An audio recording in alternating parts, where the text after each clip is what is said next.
ልጅ የልብ ልብ እየሰጠሻት እንዲህ ንብረት እንደዚህ እንድታደርግ የምታደርጊያት እንደ በግ እየተጎተች እዚህ ቤት ስትገቢ ዝም ብዬሻለሁ። አሁን ደግሞ እኔን ለማዘዝ ፈለግሽ። ብቻ ያቺ ፍቅር ከቤት እያሯሯጠች አስወጣችኝ እንዳትኝ ብቻ። ባልተረጋገጠ ወሬ እንደዚህ ማውራት አልነበረብሽም። ለወንድሜ ከዚህ በኋላ በእናንተ ሴራ ምንም ነገር እንዳያደርግ እየነገርኩት ነበር። ምንድን ነው የምታወሪው ደግሞ? የላን ስተውልሽ ነው አላማረሽ? አንቺ ደግሞ ይመጣልሽ አታውልሽ።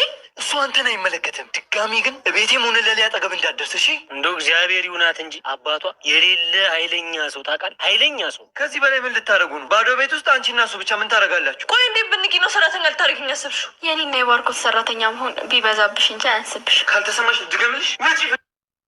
እናቴ ጋር ክፍለ ሀገር የምርሽ ነው? ብቸኛ ዘመዴ እናቴ ብቻ ናት። እዚህ ሁሉም ነገር ስልችት ብሎኛል። በቃ መሄድ አለብኝ።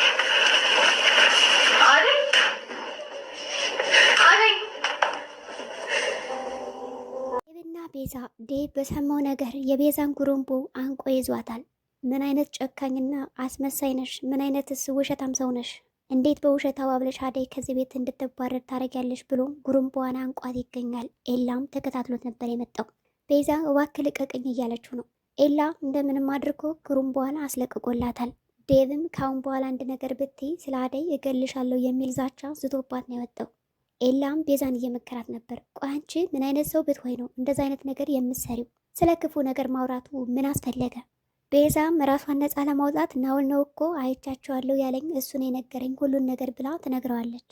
ኤላም ባልተረጋገጠ ነገር ምንም ነገር ባታውሪ የተሻለ ነው የሚል ምክር ሰጥቷታል። ቤዛም ምንም እየተቻለች አይደለም፣ የክፋት ንግስቷ። በሌላ በኩል ለምለምና ናኦል ወደ ኤላ ቤት አምርቶ ነበረ፣ ምንም አይነት ኮሽታ ሳያሰማ። ለምለም ስታየው ደንግጣ ነበር። እሺ ታዲያስ ለምን መጣ የሚል ጥያቄም ጠይቀዋለች። ናኦልም እንግዳ ሲመጣ እንደዚህ ነው እንደ የምትቀበዩ ሻይ ቡና ይባልም ወይ ብሎ ሲጠይቃት፣ አረ ችግር የለውም መርቦ ከሆንማ ምግብ ልሰራለሁ ይችላለሁ የሚል ምላሽ ስትሰጠው፣ እሺ በዛው ሙያሽን እናያለን፣ ግን ደግሞ ከአደይ አይበልጥም የሚል ምላሽም ሰጥተዋለች። እናያለን የሚል ምላሽም ሰጥቷታል። ናኦልም አደይ በሁሉም ነገር ብልጥና አስተዋይ እንደሆነች ለለምለም ይነግራታል። ኬኳ አንቺም ቢሆን እንግዲህ አትታምም እያለ እያሞጋገዛት ነው። ለምለም በጣም ተሳቃ ነበር። ካሁን ኤላ መጣ አየኝ አላየኝ እያለች በጣም እየተጣደፈችና እየተቻኮለች ነበር። እሺ ምግብ ከፈለክማ ምግቡን ከሰራውል በኋላ ተሎ ትወጣለህ የሚል ምላሽም ሰጥተዋለች። ናኦልም እናንተ ሴቶች ደግሞ ችግር አለባችሁ፣ ፍቅረኛና ጓደኛ ከያዛችሁ በኋላ አዩኝ አላዩኝ የሚል ሰቀቀን ትገባላችሁ። አሁን ይሄ ቢወድሽ ነው ወይስ ምንድን ነው እያለ ኤላን በፊቷ ያጣጥለዋል። ለምለም አምባጓሮ ታነሳለች። ኤላንማ እንደዚህ እንድትናገረው አልፈቅድም፣ ምንም ቢሆን ፍቅረኛዬ ነው ያለኝና ብቸኛው ሰውም እሱ ነው። ናኦልም እኔም እኮ ወደዚህ ቤት የመጣሁት ጓደኛሽ ልሆን ፈልጌ ነው ይላታል። ለምለም የሴት ጓደኛ ቢሆን እኮ ምንም ችግር የለውም፣ አንተ ደግሞ ወንድ ነህ ትለዋለች። ናኦልም አንቺ እንዳሰብሽው ግን አላሰብኩትም ጉዳዩን ይላታል። አንተ በኤላ ቦታ ሁነህ ማሰብ አለብህ የሚል ምላሽም ሰጥተዋለች።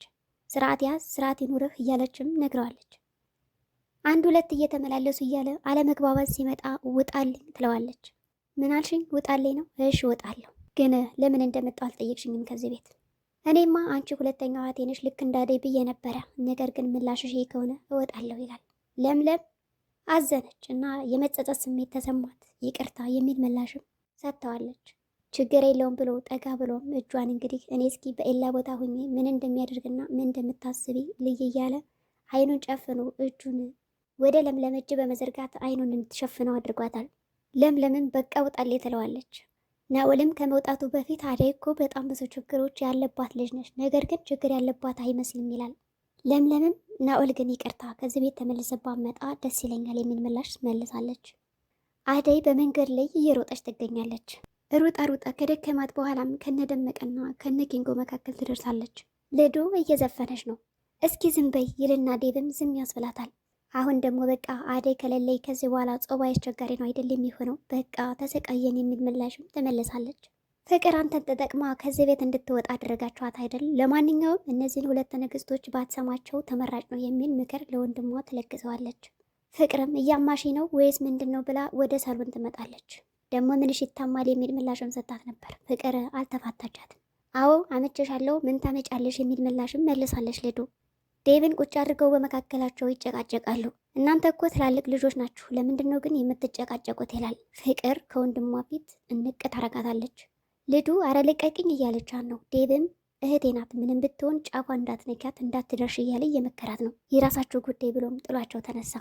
ፍቅርም ዴቭ ከሄደ በኋላ አንቺ ግን ወንድምሽን ተማምነሽ ነው አይደል ምን ታመጫለሽ ትልና ተመልሳ ጸጉሯን እንቅ ታረጋታለች። ልዱም ልቀቅኝ እያለች እየተማጸነቻት ቢሆንም ልትለቀት አልቻለችም። ከዚህ በኋላ አንድ ነገር ብትይኝ ጸጉርሽን ነው ነቅዬ መላጣ ይመረግልሽ የሚል ፉከራም ተዝቶባታል። ኤላ መጣና ምን እያረግሽ ነው ሲላት ለቀቀቻት። ልዱም ኤላ እያመሰግናለሁ አንተ ባትመጣ እኮ ገላይ ነበር የሚል ምላሽ መለሰች። ልዱ ፍቅርም ብላ ብላ ወደ ኤላ ዞረች። እኔ እኮ ፍቅረኛ ለምለም መስላኝ ነበር፣ አሁን ደግሞ ውሽማ ልዱ እንደሆነች አላወቅኩም። ለልዱ መደረብና መጨመር ከፈለግክማ ካሁን በኋላ ወደ አንተ መምጣቴ አይቀርም፣ ስለዚህ አትነካካኝ የሚል ምላሽም መልሳለች ፍቅር። ኤላም እንዴት ብትደፍረኝ ነው ትናንት ያደገችውና አብረን ያደግነው ልጆች ዛሬ እንደዚህ የምትናገረኝ ብሎ እየተወዛገበና እያሰበ ይገኛል።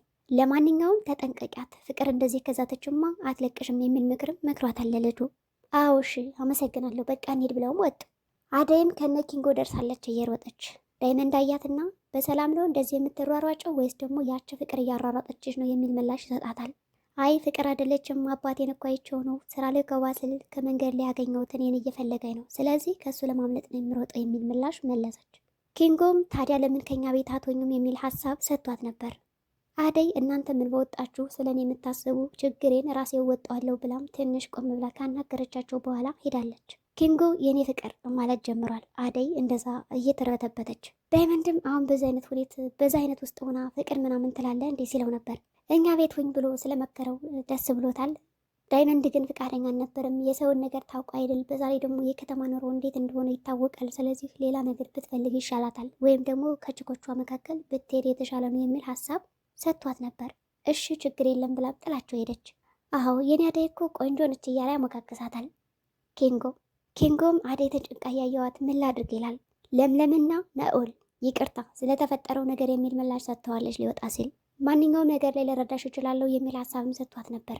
በእኔና በኤላ መካከል ግን ባገባ ጥሩ ነው። ለእኔ አንድ ሰው ጓደኛዬም ፍቅረኛዬም ባሌም ሊሆን የሚችለው ኤላ ብቻ ነው። ስለዚህ ከኔ ራቅ የሚል ሀሳብም ሰጥተዋለች። እኔ እኮ ኤላ ልሆን አላልኩም የሚል ምላሽም መልሷል። ስለ ኤላ አንዳንድ ነገሮች ሲናገርም ስለ ኤላማ ምንም ነገር እንዳትል ብላ ዝም ብለዋለች። ኤላም ድንገት ይከሰታል። ልዱም ነበረች። ኤላን ስተውልሽ አሁን ደግሞ ወደ ናኦል መጣሽ የሚል ምላሽ መለሰች። ነገሩ ተቀጣጠለ። ኤላ እንቅ ያደርገዋል ናኦልን። ይህ እኮ ቤቴ ነው እንዴት ልትመጣ ቻልክ? ልጁና ለምለምም ሲያያዙ ውጭልኝ ይላታልና ሄዱ። ፍቅር ስልክ እያወራች ነው። ባርኮት እኔ ለማየ ምንም ነገር አልነገርኳትም ትላለች። እመነኝ እያለችው ነው፣ የውሸት እምነት። ስልኩን ከዘጋችሁ በኋላም ሌሎቹ ወደ ሳሎን መጡና አንቺ ፍቅር ቁርስ የለም እንዴ ከዚህ ቤት በራብ ልገኝ ነው ይላሉ። ሴት አይደለሽ እንዴ ከኔ ጋር አፍሽን ከምከፍችና ከምትጋፈጭ ሰርተሽ ብዬ የሚል ምላሽም መልሳለች።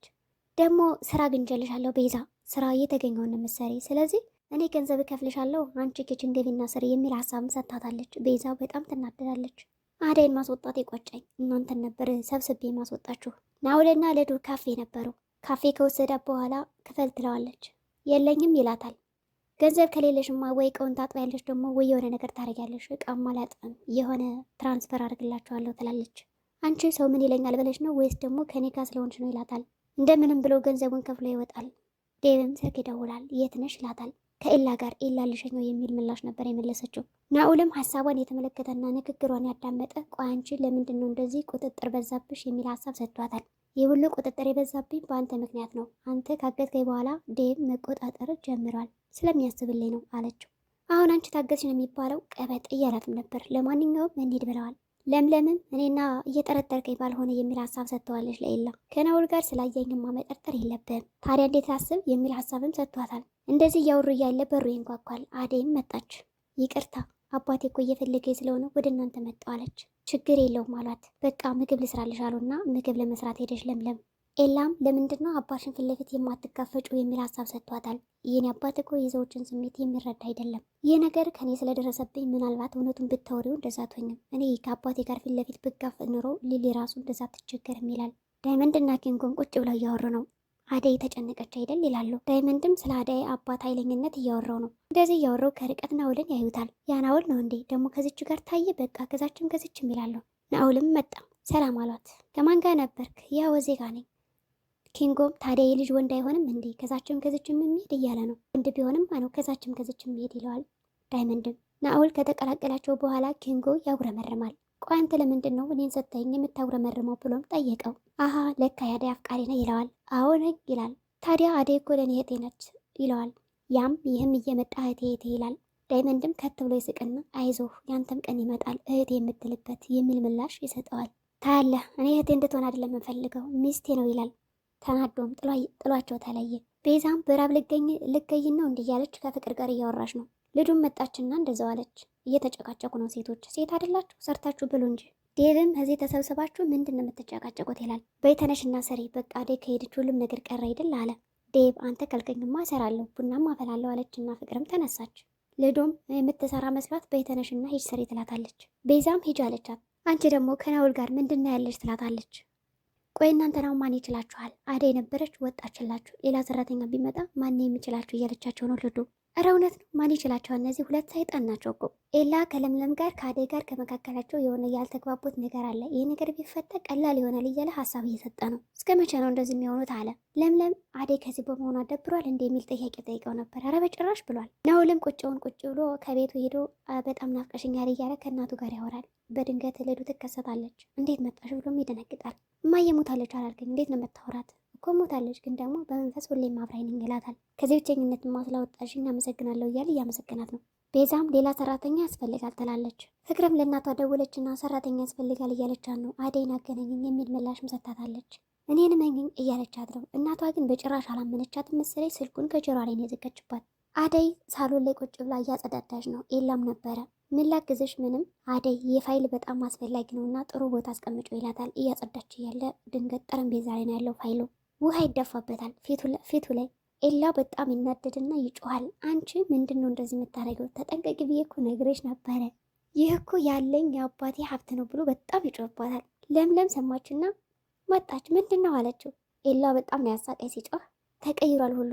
ኤላም አንቺ ነሽ የልብ የሰጠሻት እንደውም እንደዚህ እንድታደርገው አሁን እኮ ነግሬያት ነበረ ብሎ ይጮህባታል። እሺ ይቅርታ ችግር የለውም በዛ ላይ ደግሞ ያንተ ጥፋት ነው አለችው። ለምን እዚህ ላይ ያስቀመጥከው አለች። አሁን ይቅርታ ጠይቃት አለች። አደይም ለምለም የኔ ውድ ጓደኛ በጣም ነው የማመሰግነው ቤታችሁን ስለከፈታችሁልኝ ብላ በጣም ጥሩ ቃላቶችን እየተነገረቻት ነበር።